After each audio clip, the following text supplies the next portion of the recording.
എൻ്റെ പേര് മുരളീധരൻ. ഞാൻ ഈ മാർക്കറ്റിംഗ് ഫീൽഡിലായിരുന്നു 10-30 വർഷമായിട്ട്. അതിനൊക്കെ ഒരു ഫങ്ഷൻ ഉണ്ട്. നമ്മളത് ഇപ്പോൾ 9 മണിക്ക് വന്നു കഴിഞ്ഞാൽ 9:30 ആണെങ്കിൽ 10 മിനിറ്റ് ലേറ്റ് കഴിഞ്ഞാൽ ഒരു ഫൈനായി, ലൈറ്റ് ഫീ, അന്ന് ഹാഫ് ഡേ ലീവ്. അപ്പോൾ ആ ഒരു കൂട്ടിലിട്ട ക്ലീനെ പോലെ, ഒരു ജയിലിലുള്ള ഒരു ജീവിതം പോലെ. അങ്ങനെ ഞാൻ വീട്ടിലിരിക്കുമ്പോഴാണ് പൊട്ടാഫോനെ പറ്റി നമ്മളൊരു ഫ്രണ്ട് പറയുന്നത് കേട്ടത്.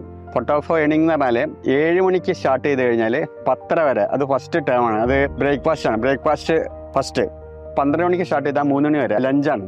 ആ ലഞ്ചിൻ്റെ ഇത് കഴിഞ്ഞാൽ പിന്നെ ടീ ആണ്. ടീ എന്ന് പറഞ്ഞാൽ 4 മണി മുതൽ 6 മണി വരെ. അടുത്ത സെക്ഷൻ എന്ന് പറഞ്ഞാൽ 7 മണി മുതൽ 10 മണി വരെ. ഏണിങ്സിൽ നമ്മൾ എത്ര സിൻസിയറായിട്ട് വർക്ക് ചെയ്താൽ മിനിമം 7-ൻ്റെയോ 9-ൻ്റെയോ ഇടയ്ക്ക് നമുക്ക് ഉണ്ടാക്കാൻ പറ്റും. 7-9 എന്ന് പറഞ്ഞാൽ ഒരാഴ്ചത്തെ കാര്യമാണ് പറഞ്ഞത്. ഇത് 4 ആഴ്ച കൂട്ടുമ്പം 35-36 റുപ്യ നമുക്ക് സാലറി ബേസിൽ നമുക്ക് ഏൺ ചെയ്യാൻ പറ്റും.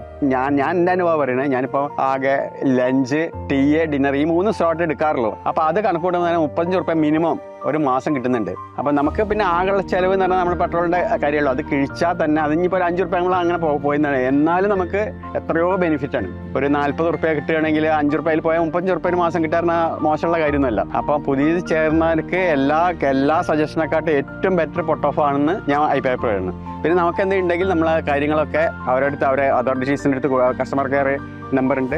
ഇതിൻ്റെ മാനേജ്മെൻറ്റിനെ പറ്റി പറയുകയാണെങ്കിൽ മറ്റുള്ള സ്ഥാപനത്തിനെ പോലെയല്ല. നമുക്ക് എന്ത് മാനസികമായിട്ടുള്ള വിഷമങ്ങളുണ്ട്, അല്ലെങ്കിൽ എന്തെങ്കിലും ഒരു കറക്ഷൻ, അല്ലെങ്കിൽ നമ്മുടെ സജഷൻ, അതൊക്കെ നമുക്ക് നേരിട്ട് മാൻ ടു മാൻ അവരെ ഫേസ് ടു ഫേസ് പറയാം.